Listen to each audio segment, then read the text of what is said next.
Give me liberty or give me death. 우리가 너무나 잘 알고 있는 나에게 자유를 달라, 그렇지 않으면 죽음을 달라. 패트릭 헨리, 버지니아 주 의원으로 있던 그러한 청년이었었죠. 이 사람이 그때에 영국으로부터 심한 압제를 받고 이렇게 있을 때에 그때에 했던 그러한 연설, 마지막 부분에 했던 그런 말, 이것이 너무나 유명한 그런 말이었었고 사람들 마음을 정말 치는 그런 말이었고, 이러한 연설을 통해서 실제적으로 이 미국의 독립운동에 어떤 이 폭탄의 어떤 도화선이 되었다고 그렇게 이야기합니다.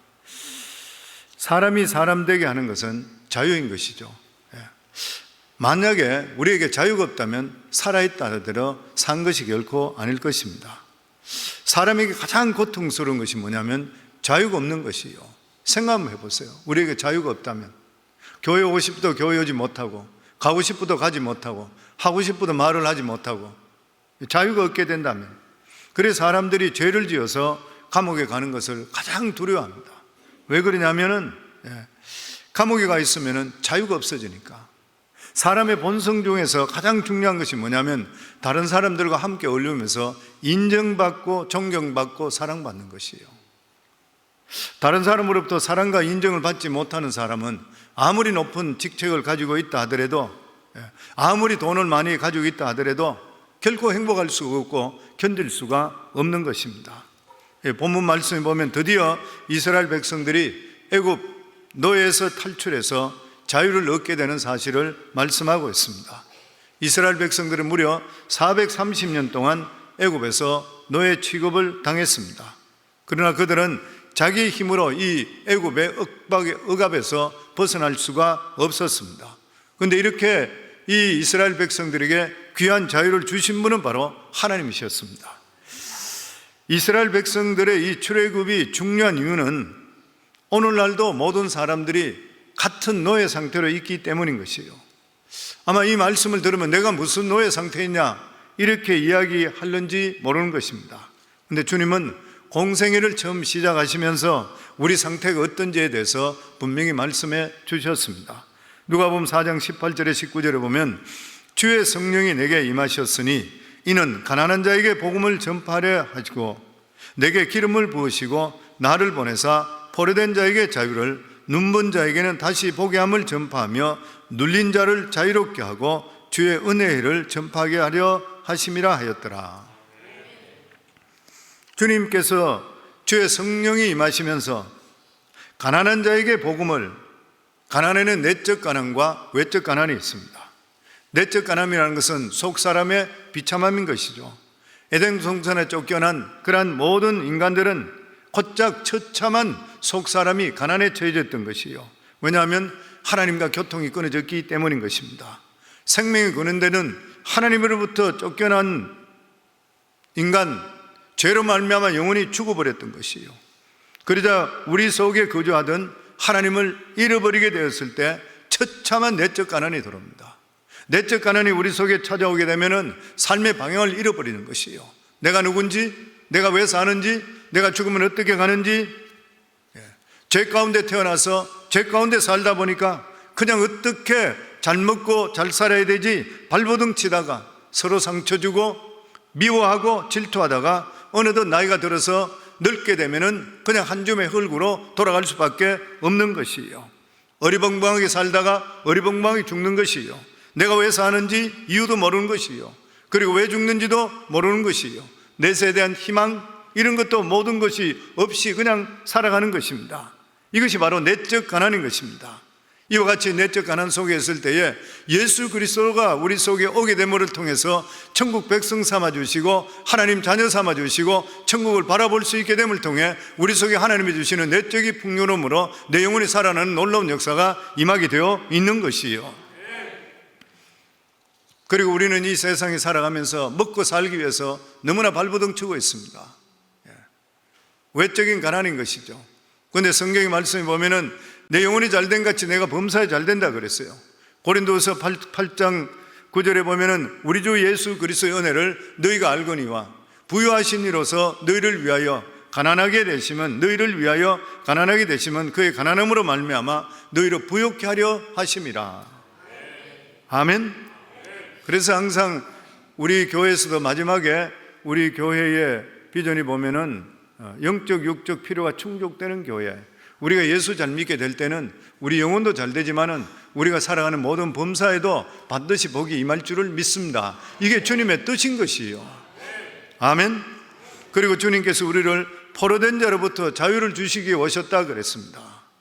인간은 포로로 살기 위해서 지음받은 것이 아닌 것이요, 하나님을 섬기며 하나님 은총 가운데 믿음, 소망, 사랑 가운데 우리 인생을 살도록 그렇게 지음을 받은 것이요, 그러나 아담과 하와가 마귀의 꾀임을 받음을 통해 하나님을 번역하고 죄를 지음을 통해서 바로 인간은 마귀의 종이 되어버리고 말았는 것이요, 죄의 종이 되어버리고 말았습니다. 그래서 우리 인간이 어떻게 돼요? 갈라디아서 5장 19절로 보면 육체의 일은 분명하니 곧 음행과 더러운 것과 호색과 우상 숭배와 주술과 원수 맺는 것과 분쟁과 시기와 분냄과 당직는 것과 분열함과 이단과 투기와 술 취함과 방탕함과 또 그와 같은 것들이라. 전에 너희에게 경계한 것 같이 경계하노니 이런 일을 하는 자들은 하나님의 나라를 유업으로 받지 못할 것이라.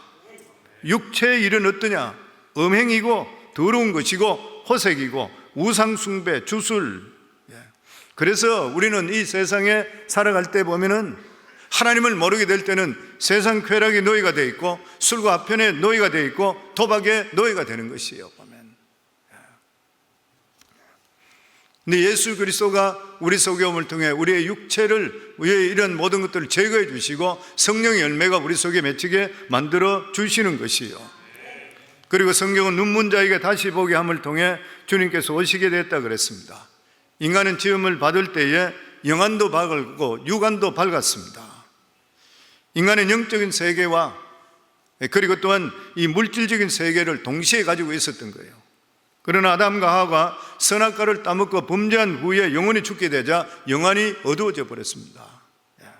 하나님과의 교통이 끊어져 버렸던 것이요, 하나님을 잃어버린 그러한 인간은 자기 존재의 이유를 잃어버리게 되는 것이요, 앞을 보지 못하는 것입니다. 어디서 와서 어디로 가며 왜 사는지 전혀 알지 못하는 것이요, 삶의 가치를 잃어버렸습니다.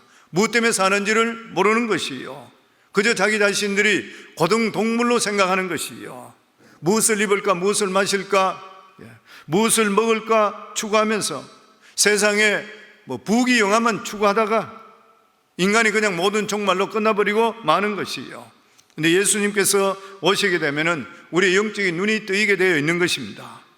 영안이 뜨이게 될 때는 예전에 보지 못하는 것을 보게 되는 것이요, 예전에는 먹고 살고 돈만 버는 것이 중요하다 생각했는 거예요. 근데 내가 영안이 뜨이게 될 때는 지금까지 내가 생각하지 못했던 것, 이런 것들이 내 눈에 들어오기 시작하는 것이요, 옛날에 그렇게 좋았던 것이 이제는 그것이 그렇게 가치 있게 느껴지지를 않는 것이요, 그리고 나에게 새로운 가치관이 주어지는 것이요, 하나님 뜻 가운데 사는 것, 하나님을 기쁘게 하는 것, 가난해도 공부를 많이 하지 못해도 병들어도 그렇더라도 하나님 은혜 속에 우리 삶은 싱글벙글 웃으면서 살아갈 수 있는 게 주어지게 되어 있는 것이요. 왜 그러냐면 그런 적 누구든지 그리스도 안에 있으면 새로운 피조물이라 이전 것은 지나갔으니 보라 새 것이 되었기 때문인 것이요.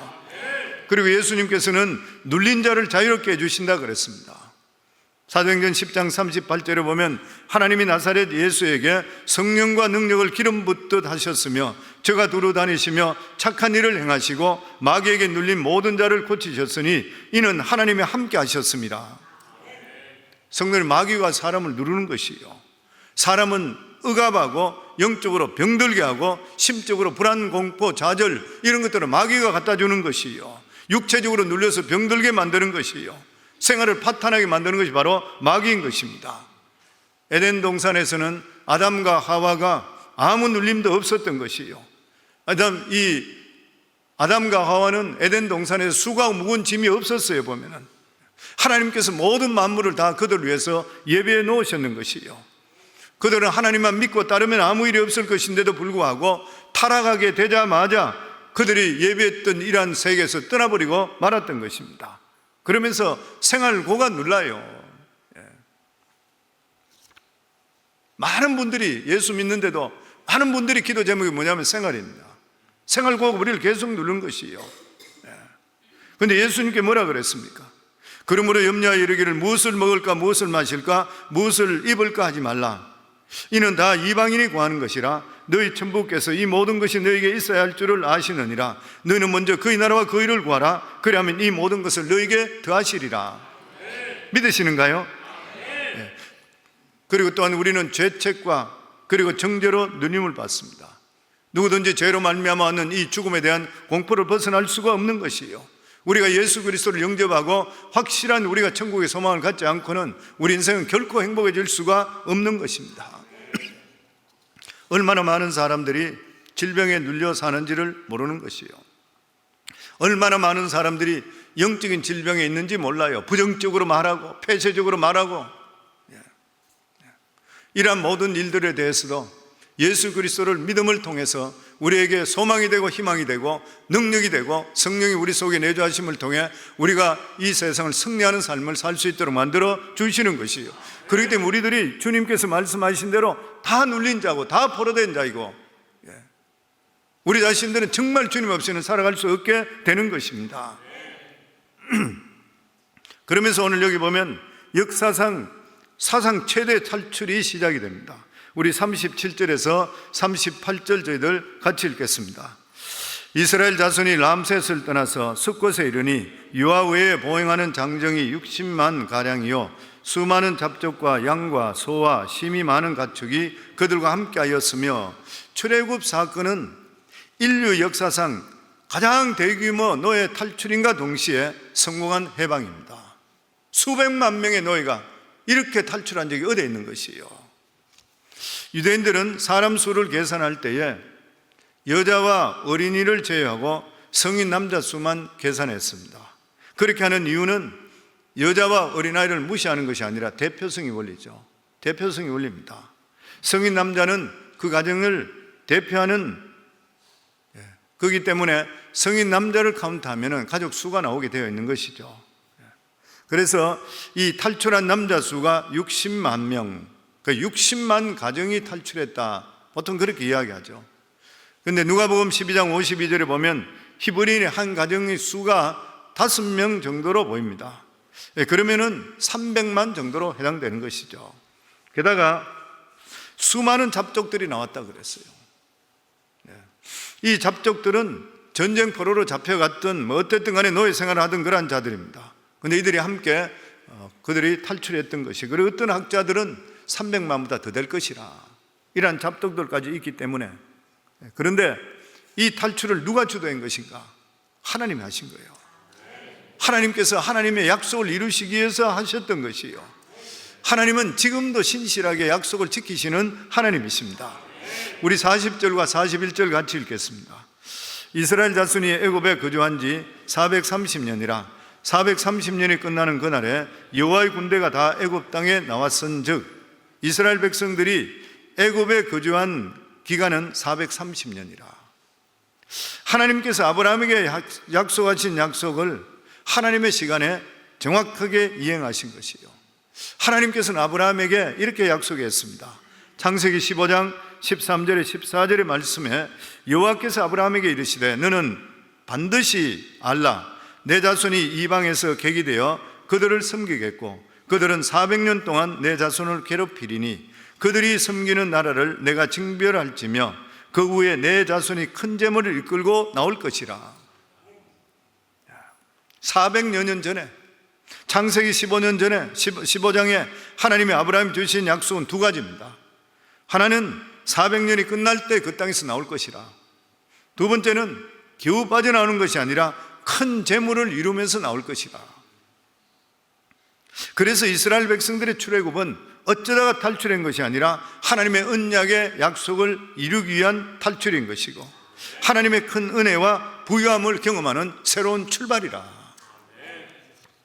사랑하는 성도님들, 하나님께 언약하신 그러한 약속의 말씀은 세월이 아무리 지나더라도 반드시 이루어 주십니다. 하나님께서 아브라함이 약속하신 이 약속의 땅, 이 가나안 족속, 가나안 땅으로 후손들이 언제 들어가는 것이요? 애굽에서 430년, 그리고 광야길 40년, 470년 만에 들어가게 됐습니다. 근 500년인 것이죠.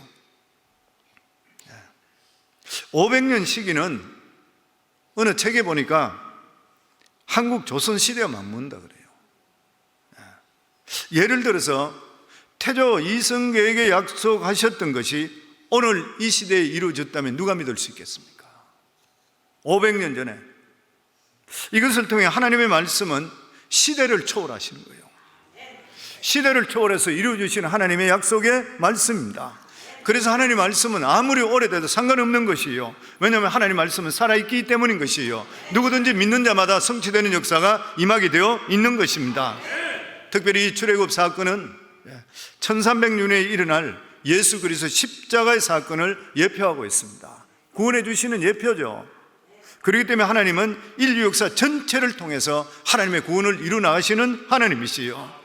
그래서 겉으로 볼 때는 강국들이 오늘 요즘도 뭐 전쟁을 하고 막 이렇게 하고 있습니다만 강국들이 정복하고 역사를 이루어나갈 것이지만 실제로는 믿음의 백성들을 통해 하나님의 구원의 역사로 이루어나시게 되어 있다고 하는 것이에요. 왜냐하면 이 세상의 역사를 주관하는 분은 여호와 하나님이시기 때문인 것입니다.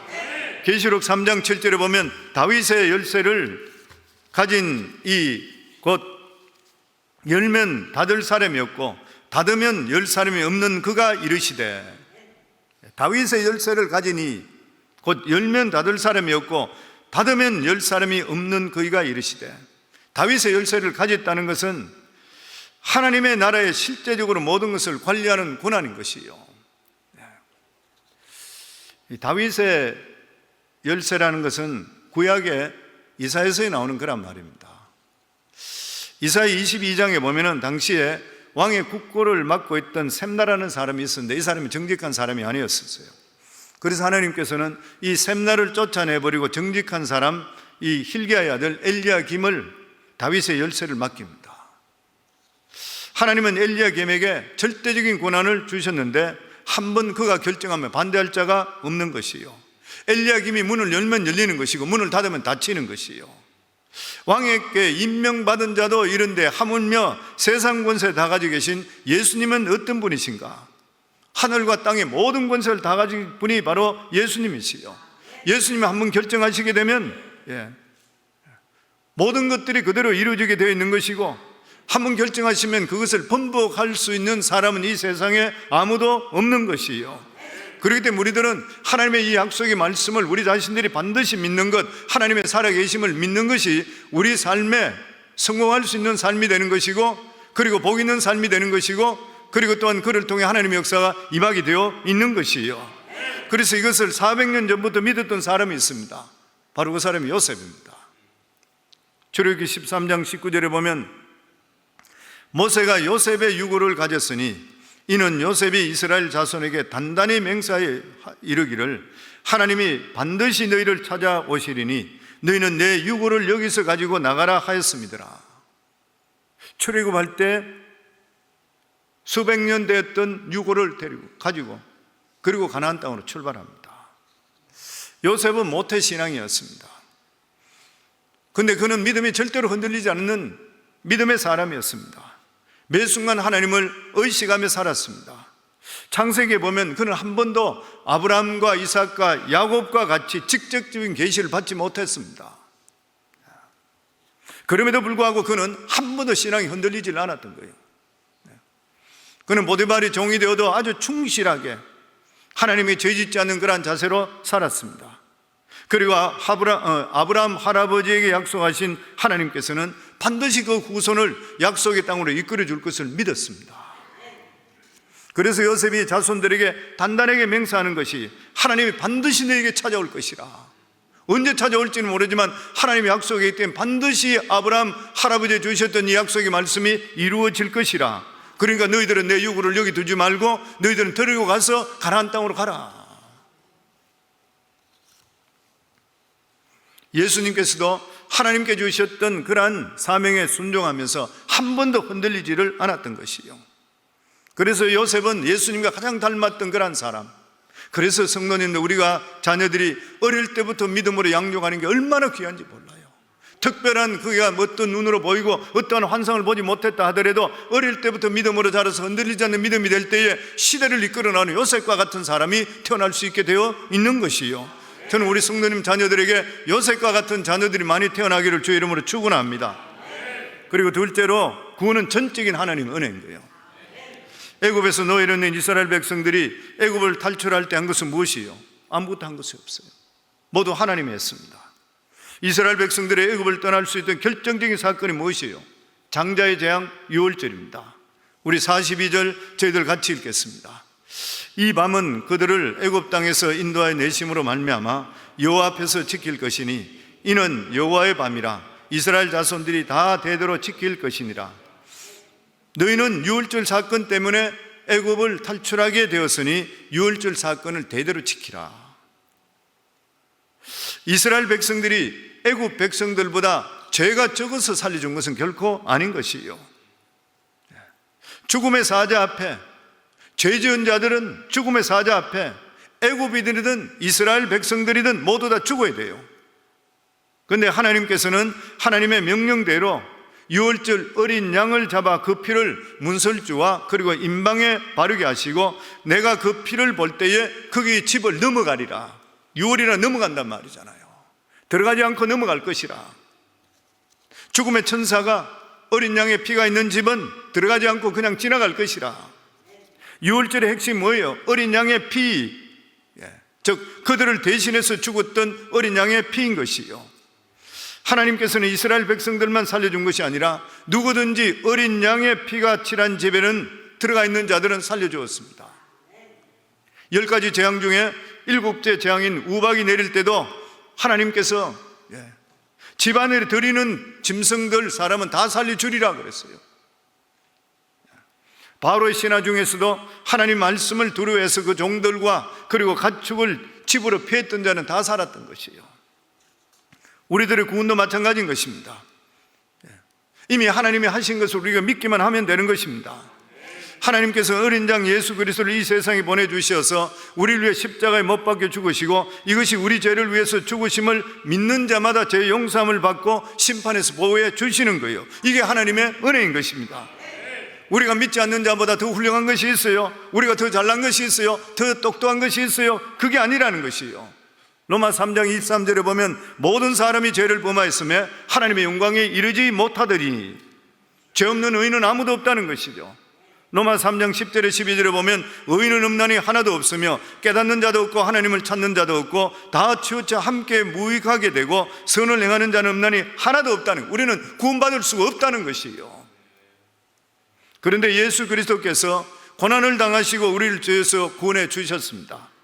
이사야서 53장 5절에 6절에 보면 그가 찔림은 우리의 허물 때문이요 그가 상함은 우리의, 이건 같이 한번 읽도록, 우리 같이 읽도록 하겠습니다. 그가 찔림은 우리의 허물 때문이요 그가 상함은 우리의 죄악 때문이라. 그가 징계를 받음으로 우리가 평화를 누리고 그가 채찍에 맞음으로 우리는 나음을 받았도다. 우리는 다 양 같아서 그릇 행하여 각기 제 걸로 갔기를 여호와께서는 우리 모두의 죄악을 그에게 담당시키셨도다. 믿으시는가요? 아멘.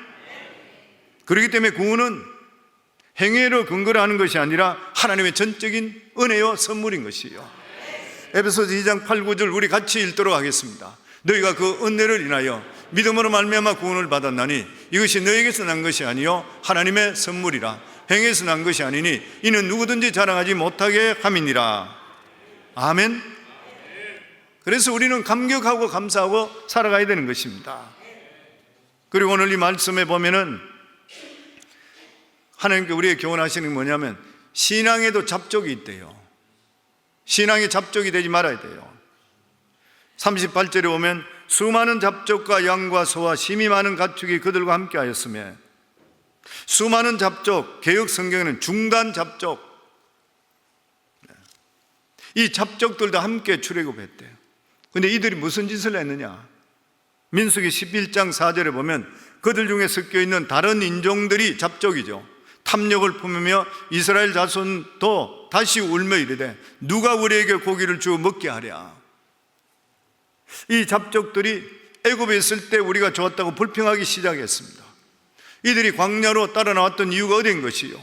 그들은 하나님을 믿어서 아니라 기적을 봤기 때문에 따라 나왔던 거예요. 이스라엘 백성들이 여호와께 3일길을 가서 희생을 드린다니까 구경 삼아 따라 나왔던 사람도 있는 것이요, 남들이 가니까 그냥 따라 나왔던 것이요, 군중 심리로 나왔던 그러한 자들인 것이요. 그러나 이들과 함께 출애굽은 했었지만 이스라엘과 연합하지를 못했습니다. 왜냐하면 이들은 불평을 주동한 자들이에요. 하나님의 능력과 하나님을 의심했던 자라는 거예요. 신앙인 중에서도 중대한 잡족이 있는 거예요. 절대로 신앙의 중대한 잡족이 되어서는 안 되는 것이요, 교회 출석하고 예배 드리고 있지만 그리스도의 구속과 보혈을 한 번도 체험하지 못한 자들, 한 번도 중생의 경험, 회개 경험을 해보고 통해 자복해보지 못한 자들, 이러한 자들은 하나님의 기업도 없는 것이요, 광야에 함께 지냈지만 교회는 함께 나왔지만 천국을 가질 수가 결코 없는 것이요, 지금도 중대한 잡족 중에 상당한 수가 광야에서 저질렀던 죄와 비슷한 죄를 오늘도 저지르고 있는 것이요, 우리 가운데 정말 예배당 뜰만 밟고 다니다가 후회하는 자가 없기를 주의 이름으로 축원합니다. 정말 바라건대 우리 성광교회 성도님들은 이왕 믿을 바에 신앙이 깊이 들어오기를 주의 이름으로 축원합니다. 은혜의 바다에 깊이 들어갈 수 있기를 주의 이름으로 축원합니다. 하나님의 은혜를 체험한 자는 절대로 불평 안 해요. 우리가 불평할 것이 뭐가 있어요? 하나님의 은혜를 체험한 자는 감사할 것밖에 없는 것이요, 감사하는 사람이 의의 병기인 것이요, 누가 불의의 병기 됩니까? 불평하는 자가 불의의 병기가 되는 것이요, 불평하는 자들은 교회 아무리 오래 다녔다 한다 하더라도 사탄에게 불의의 병기로 쓰임받게 되고 나중에는 버림받게 돼요. 구원의 은혜를 경험하게 되면 모든 것이 감사하게 되는 거예요. 전에도 그 말씀드렸잖아요. 저는 항상 그 생각이 나요. 우리 정택이 목사님 와서 그때 소록도 있던 사람, 자기가 온 팔다리가 다가 물러떨어져 가지고 기어다니는 사람, 온 얼굴이 다 뭉그러졌는데도 불구하고 예배하면서 예배드리면서 그렇게 큰 소리로 하나님 이 은혜를 어떻게 한대요? 이 은혜를 어떻게 한대요? 너무나 부르짖기 때문에 정 목사님 뒤로 돌아오면 대간절 어떤 사람이 이렇게까지 하나님 은혜 때문에 울고 불고 하는가 해서 뒤돌아 봤더니만 얼굴도 다 뭉그러져 버리고 손도 다 날아가 버리고 발도 다 날아가 버리고 기는 사람이 돼요. 그래서 나중에 물어봤더니 뭔가 당신이 몰골이 이랬는데 뭐가 그렇게 하나님 은혜 감사하냐 그랬더니만 그거 했는 말이 그 말이잖아요. 자기가 나병에 걸리게 되니까 가족도 자식도 아내도 다 떠나버리고 친구도 뭐 다 떠나버리는데 주님만이 나를 사랑하시고 끝까지 나를 붙들어 주시니까 이 은혜를 내가 어떻게 잊을 것이요? 이 세상에 사람들 누구든지 다 떠날 수 있지만 주님만은 우리를 절대 떠나지 않습니다. 성도님들, 아멘. 패트릭 맥마운이라는 사람이 있어요.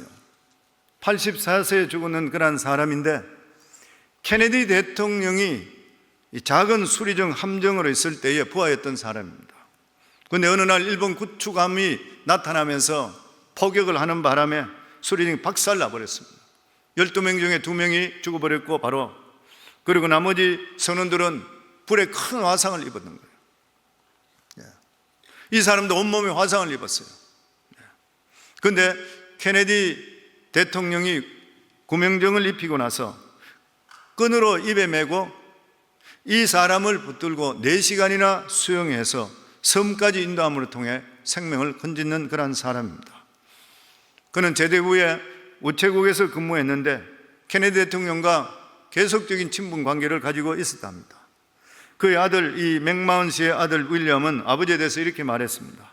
케네디 대통령은 아버지에게 도와줄 일이 있으면 서슴지 말고 이야기하라고 여러 번 말했습니다.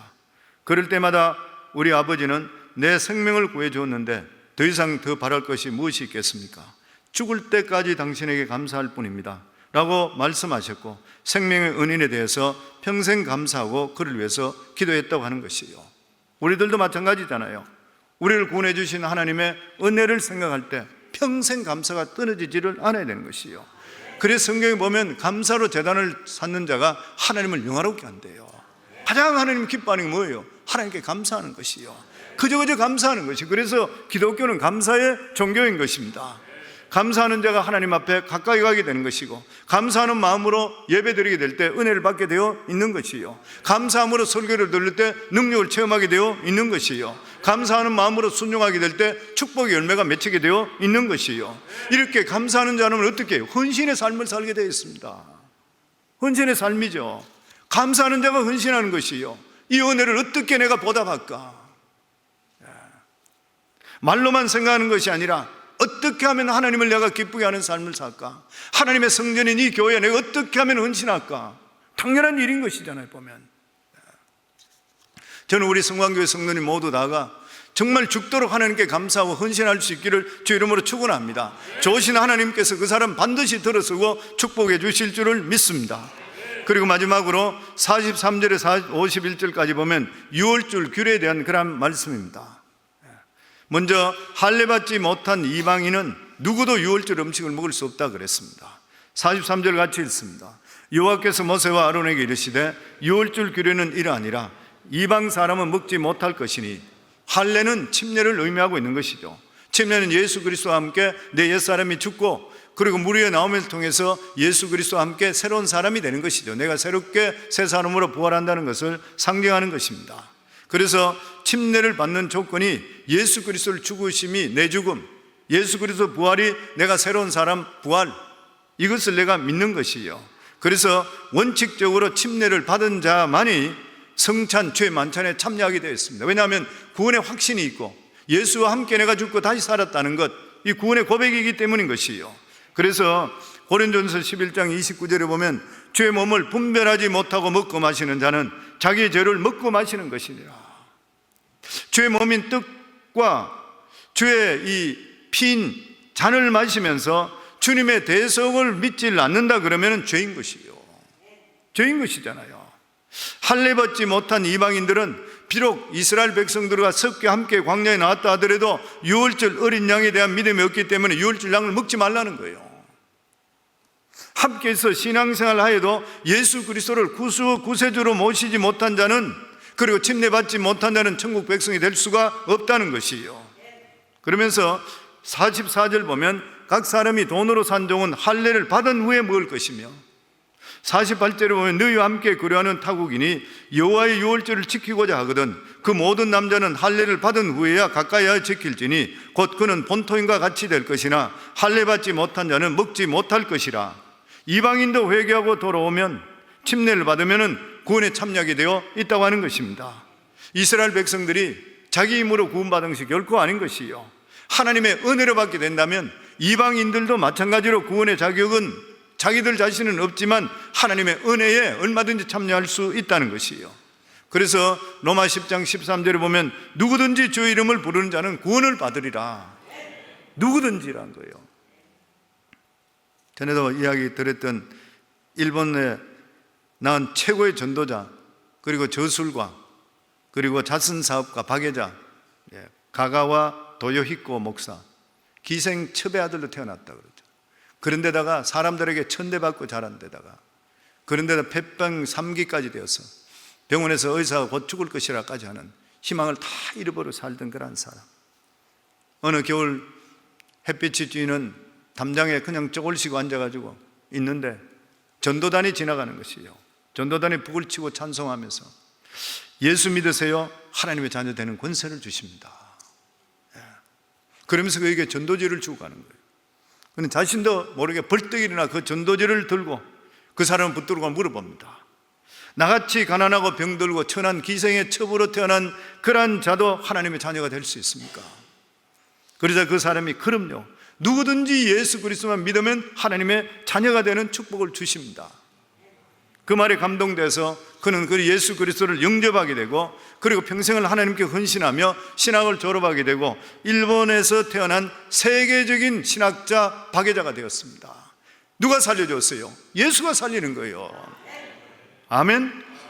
우리들 삶에도 마찬가지인 것이에요. 누구든지 우리들도 주님과 믿음으로 살기로 노력하시고 주님 뜻 가운데 살기를 하시게 되면 어떤 처지 어떤 위치에 있다 하더라도 주께서 이렇게 세워줄 줄을 믿습니다. 아멘. 그리고 여기 마지막으로 보면 유월절 양의 고기는 한 집에 먹되 그 고기를 조금 더 밖으로 내지 말고 뼈도 꺾지 말라 그랬습니다. 46절 47절에 보면 한 집에서 먹되 그 고기는 조금도 집 밖으로 내지 말고 뼈도 꺾지 말지며 이스라엘 회중이 다 이것을 지킬지니라.